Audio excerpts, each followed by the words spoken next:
Salam damai dan salam sejahtera. Pada kesempatan ini, saya ingin berkongsi beberapa video di media sosial yang memperlihatkan tindakan beberapa pendeta dan individu beragama bukan Kristen yang sengaja menghina dan merosakkan patung Bunda Maria di depan umum. Perbuatan ini sangat tidak masuk akal dan sangat menyedihkan hati umat Katolik di seluruh dunia. Mereka menunjukkan kurangnya penghormatan terhadap kepercayaan dan tradisi gereja Katolik. Dan seolah-olah mereka terganggu dengan kehadiran patung Bunda Maria di gereja-gereja kita. Tindakan ini jelas bertujuan untuk merendahkan martabat gereja Katolik demi kepentingan organisasi mereka sendiri, serta untuk memaksakan pandangan bahwa merekalah yang paling benar di dunia ini. Dalam Perjanjian Lama, Tuhan telah mengizinkan pembuatan patung kerubim sebagai makhluk surgawi yang menjaga, melindungi, dan melambangkan kehadiran serta kemuliaan Allah. Sebagai rujukan, sila baca petikan Alkitab Keluaran bab 25 ayat 10 hingga 20 dan Keluaran bab 20 ayat 3 hingga 5. Berdasarkan ayat-ayat ini, yang dilarang adalah penyembahan terhadap patung atau gambaran yang menggantikan Allah yang sejati. Apa yang dilarang oleh hukum Tuhan adalah pemujaan terhadap image atau patung itu sendiri. Di gereja Katolik, patung Bunda Maria bukan untuk disembah dan ia tidak dianggap sebagai Tuhan. Sebaliknya, kami menghormati pribadinya karena peranannya yang sangat penting dalam sejarah keselamatan, terutama dalam peristiwa inkarnasi Yesus Kristus. Petikan Alkitab Yohanes bab 19 ayat 26 hingga 27. Ketika Yesus melihat ibunya dan murid yang dikasihinya di sampingnya, berkatalah ia kepada ibunya, "Ibu, inilah anakmu." Kemudian katanya kepada muridnya, "Inilah ibumu." Sejak saat itu, murid itu menerima dia di dalam rumahnya.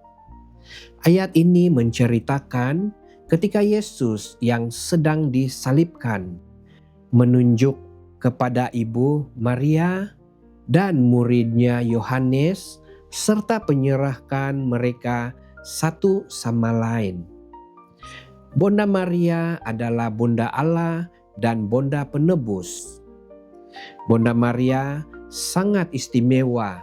Ia jauh lebih unggul dari semua makhluk lainnya, baik di sorga maupun di bumi.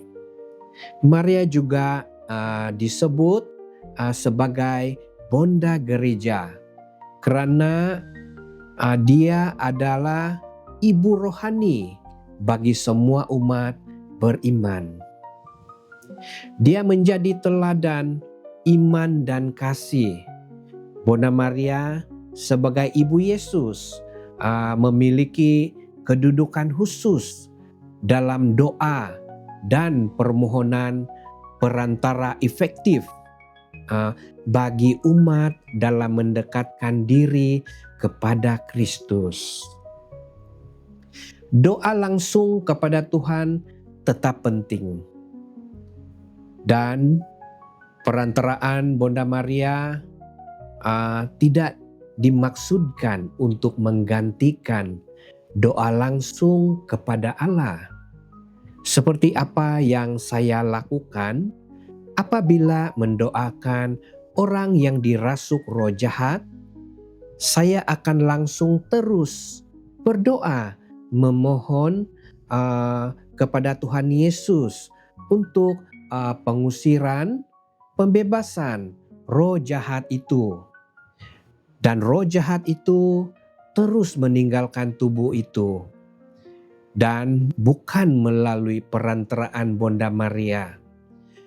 Maria adalah contoh sempurna ketaatan iman dan penyerahan diri kepada kehendak Allah.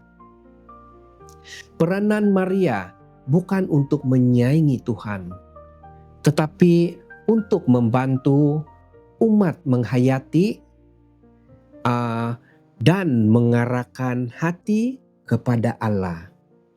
Dalam petikan Alkitab, Kolose bab 1 ayat 15 hingga 23, kita diajar bahwa kedatangan Yesus ke dunia, Allah yang tidak kelihatan, menjadi kelihatan. Yesus adalah gambaran nyata Allah, dan melalui Yesus kita mengenali sifat dan kepribadian Tuhan dengan lebih jelas. Sebagaimana kita berdoa untuk mencapai hubungan yang sebenar dengan Tuhan, adalah penting kita mengenali kepribadian Tuhan kita melalui gambarannya agar doa kita sampai kepadanya.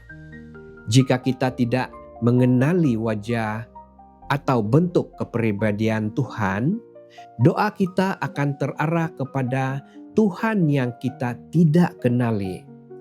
Begitu juga dengan lambang salib yang ada korpus Tuhan Yesus, menekankan kepada pengorbanan Kristus sampai kepada wafatnya. Ia adalah simbol penting untuk mengingatkan kita kepada pengorbanan Yesus di kayu salib, agar iman kita tetap tertumpu kepadanya. Sebagai perbandingan, kita juga mempamerkan gambar ibu bapa kita di rumah, supaya anak-anak mengenali rupa dan sejarah kehidupan mereka. Ini adalah cara untuk menjaga ingatan dan menghormati mereka.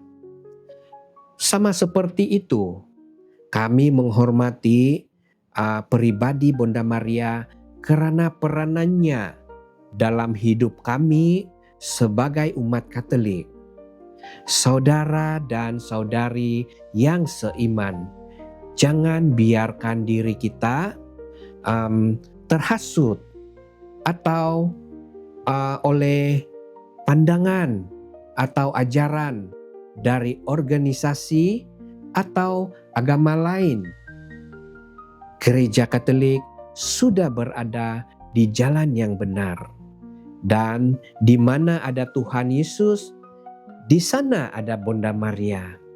Sebab itu, kami umat Katolik tidak lupa meminta doa dan bimbingan dari Bunda Maria, karena ia adalah pilihan Tuhan dan orang kudus dalam gereja Katolik. Sudah pasti Bunda Maria ada tempat bersama putranya Tuhan Yesus dalam kerajaan syurga.